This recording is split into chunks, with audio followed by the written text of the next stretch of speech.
Hey guys, welcome back to the first episode of the Indian campaign. If you're wondering why a bit of this is already done, again, another failed recording of audio bugging out. I think I found a better fix for it this time. Let's go on to my favorite of the three campaigns.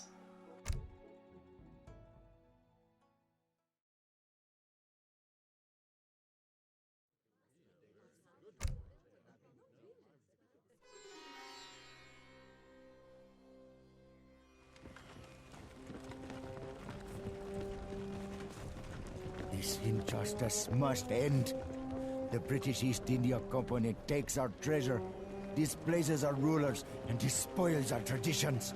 Now it is public humiliation. I tell you, prophecy foretells the end of the company after 1 century. That is now. Be patient, my friend. Be patient, you say? I have seen 40 years. And not one of them free of the cursed company. Our only option is to work with the foreigners. Spoken like a true coward. Like a little Englishman. You know nothing of who I am.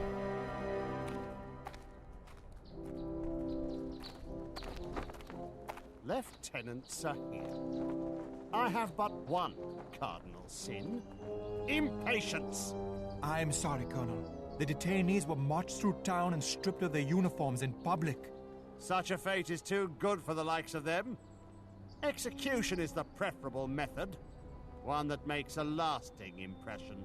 Sir, the company's disrespect of the people fuels an already dangerous fire. Lieutenant, the British East India Company has ruled India for 100 years. I sincerely doubt that a few dyspeptic sepoy are going to change that. If ever you need reminding of who rules this nation, simply look to the rooftops. Now, chin up, Lieutenant. Yes, sir.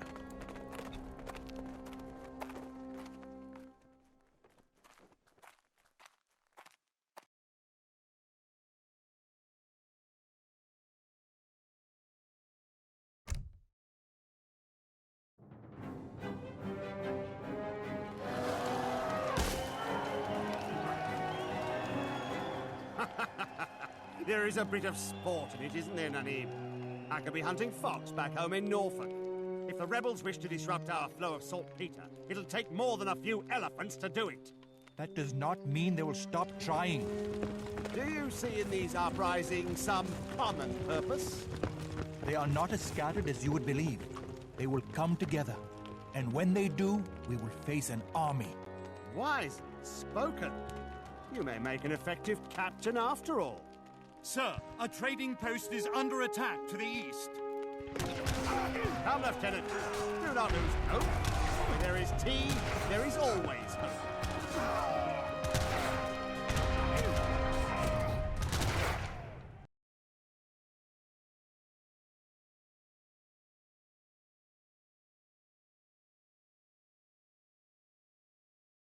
The natives of this region have risen up and claimed our saltpeter sites, which we require for gunpowder.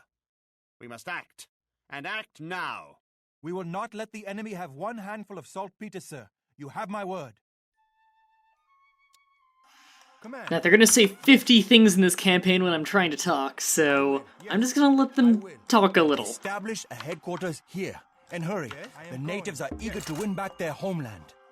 I will. I am going. Anything else, Nanib? Am I good to speak? Okay, I'm gonna get into all the unique things about India and why they're my favorite team. Now, India of the Asian teams is the most like your standard European team. They play very similarly. However, there's some key differences. One of them being their villagers actually cost wood. This can slow things down in the early game sometimes because you need wood. Rush to seize the company's saltpeter route. We must stop their progress by destroying the trading post. Because you need wood. The Sikhs have compromised our interests here. We must claim the sites to the east to reinvigorate the flow of saltpeter. It might slow it down a little because you need wood for houses early on. So you might get yourself supply blocked early on. You've got to be careful. No time for celebration, Lieutenant. There are 2 other trading posts that require your attention. Now get on with it. So you might need to be a little bit careful with it. Let's just get the troops over there.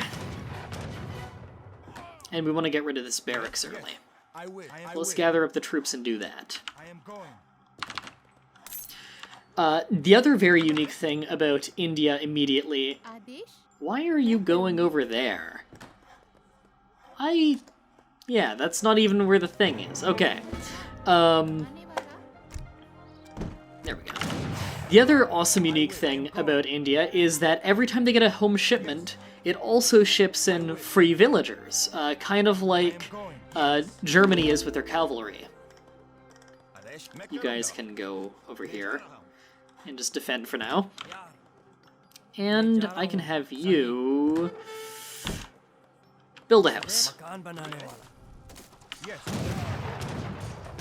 Come on, finish them off. Now, a lot of Indian units are kind of a stand-in for European ones. These sepoys, for instance, for the most part are musketeers, but there is going to be a key difference because of home shipments, where later they will learn how to build barracks on the battlefield, which I find very useful.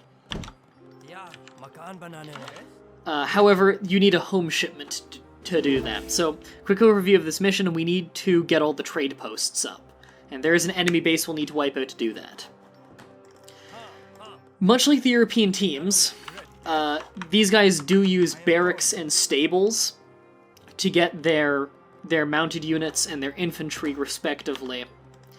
As for cavalry, they have some unique things. They mostly use camels and elephants. Elephants are very, very powerful, however very expensive, and they also use up a lot of population. Let's get a market going. Soon.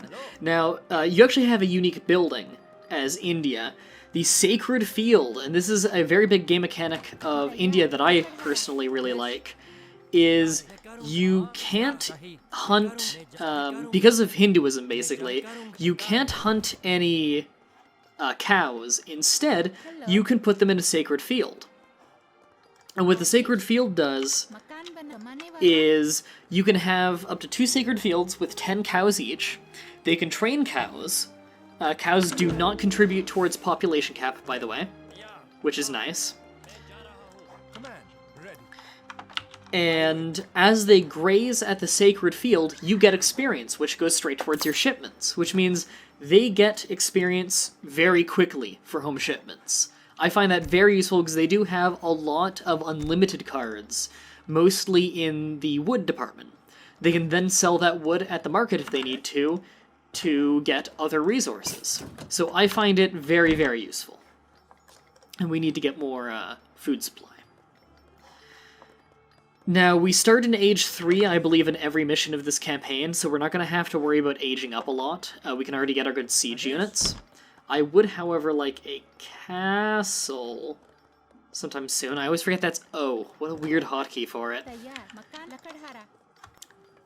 And we are going to need a lot of houses because I'm doing a lot of home shipments. Also, we'll need a lot more people in wood. One nice thing, though, to offset how you need wood early on is that India, they start with an upgrade or 2 to their wood cutting. So they do cut wood very quickly. And let's actually... we don't need that. Okay. Food production is going well. How much would it cost for... Very cheap for hunting eagles. Okay, that'll speed things up. And we really need to keep the flow of villagers going. So as soon as that shipment comes in, which should be any second now, so I'll have you ready. There we go. That'll get us 500 wood. So that'll get rid of the wood woes early on. Now, we do want a barracks early on, because we can already upgrade our sepoys, and we're going to be using a lot of sepoys. Again, they're like musketmen, and I love musketmen. Very good units. They have their heavy infantry, who are good against infantry in ranged combat, and if they get engaged in melee combat, they have extra damage to cavalry as well. So they're good against hand cavalry that try to charge them. Now, we want to build up a lot of... Where is that set to? I feel like I shipped in a castle. Oh no, I didn't ship it in yet. Okay. We want to get a lot of...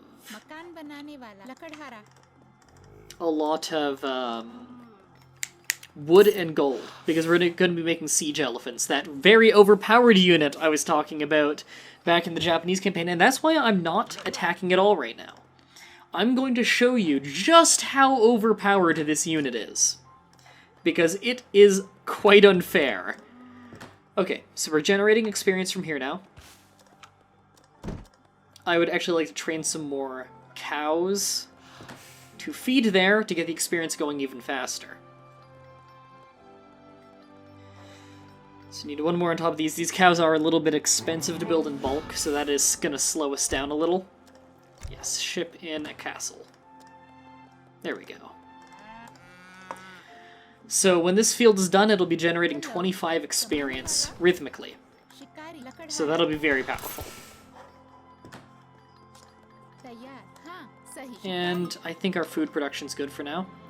Oh, go get that. Establish a field for grazing animals. I've seen such spaces work wonders for the natives in this region. There we go, and we're getting another one up to help speed it up more, and we want to get the upgrade so they graze even faster. I'd also like to ship in more food. And we can get a castle going now. And just like the other Asian teams, that's where we build our siege units. It's also a defensive outpost. And we'd like more cows there early for wood shipments. That should be enough cows for now, though. And we need to keep the wood going. I keep forgetting about that.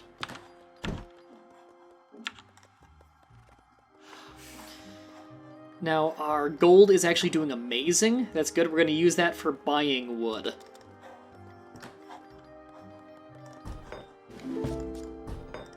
Because siege elephants are expensive at 400 gold, 300 wood, 7 population. Oh, you guys are done fast. Yeah, go grab that wood, and then go there to the silver mine. In fact, you can go straight to the silver mine, so can you. So all of you... Okay, good. They did it. Okay. We need to keep these siege elephants going. These things are amazing. Get another house. And we also need to keep those shipments going of wood to greatly speed up our wood production. That's 3 siege elephants. That's enough to bring a castle down to half health in one volley. When we get 6, we attack. Now you are going to put up a barracks. Actually, you know what? We need more wood, so we're going to have that be our focus for now. In fact, you're going to stay here to pick up wood shipments.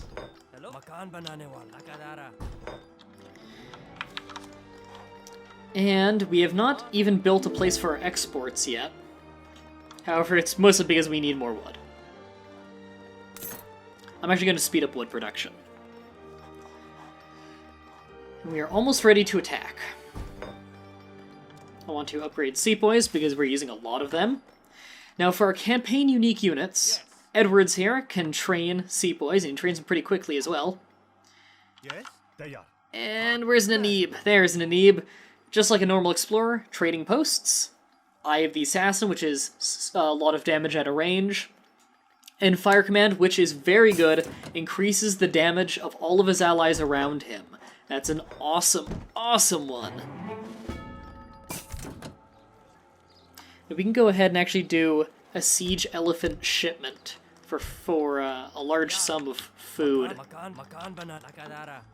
But it's worth it. Let's get some more houses up. Because population is a massive problem. And we're training more elephants. So that's 2 I'm shipping in, and then we're training 1 here. Okay. Doesn't hurt to get spares, though, if we can afford it. Need more resources, though. In fact, sell a little bit of food. Little more. Let's get a spare.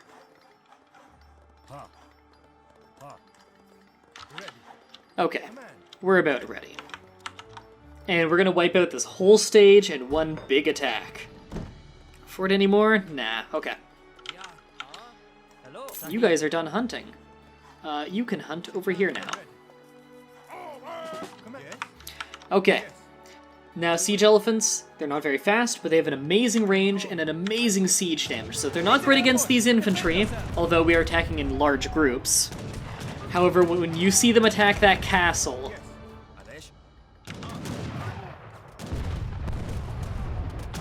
So we need the sepoys here to just outmuscle them. Edwards, I don't know what the fuck you're doing, but... So we're just gonna keep marching. Siege elephants. It's almost dead. They don't even fire very slowly. Natives have settled on my saltpeter sites. No matter.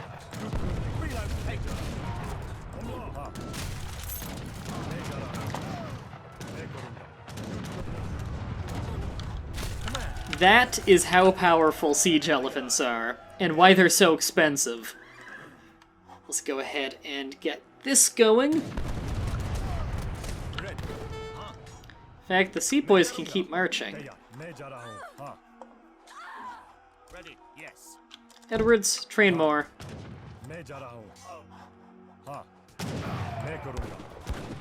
Trading post built. Nanib, go ahead and get that saltpeter hooked up.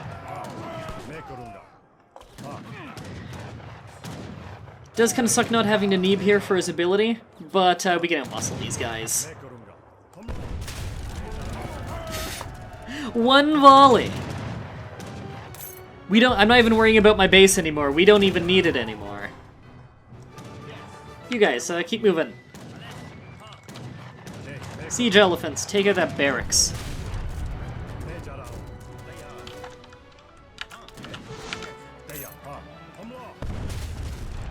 That's half a town center's health in one volley. Nanib, trading posts.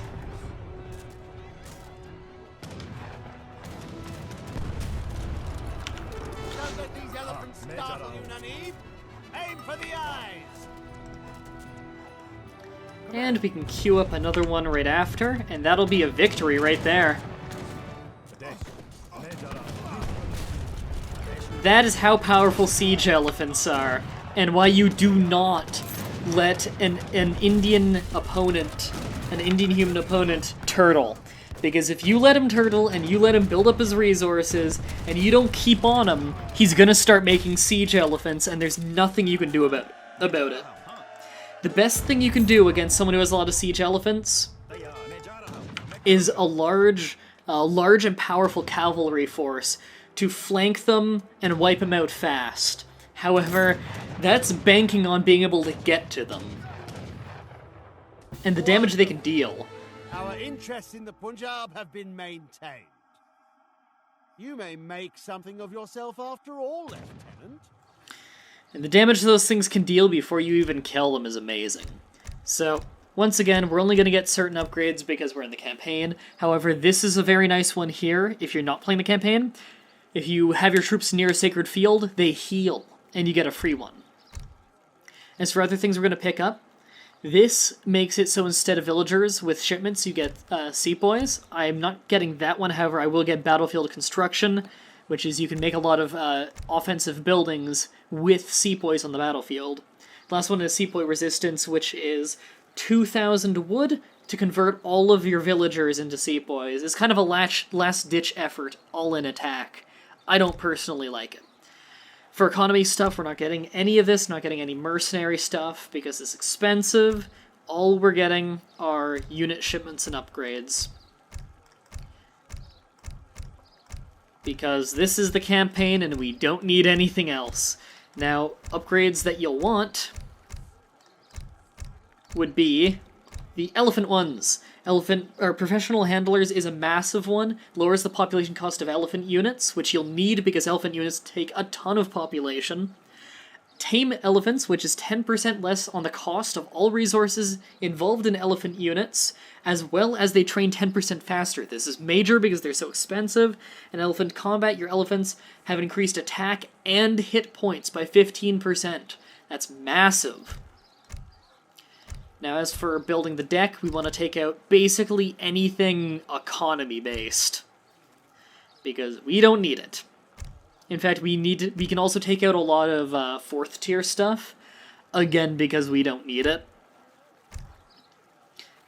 In fact, what we prefer to have is a lot of 3rd tier stuff. 2nd tier is also nice because, of course, you can use it in 3rd tier.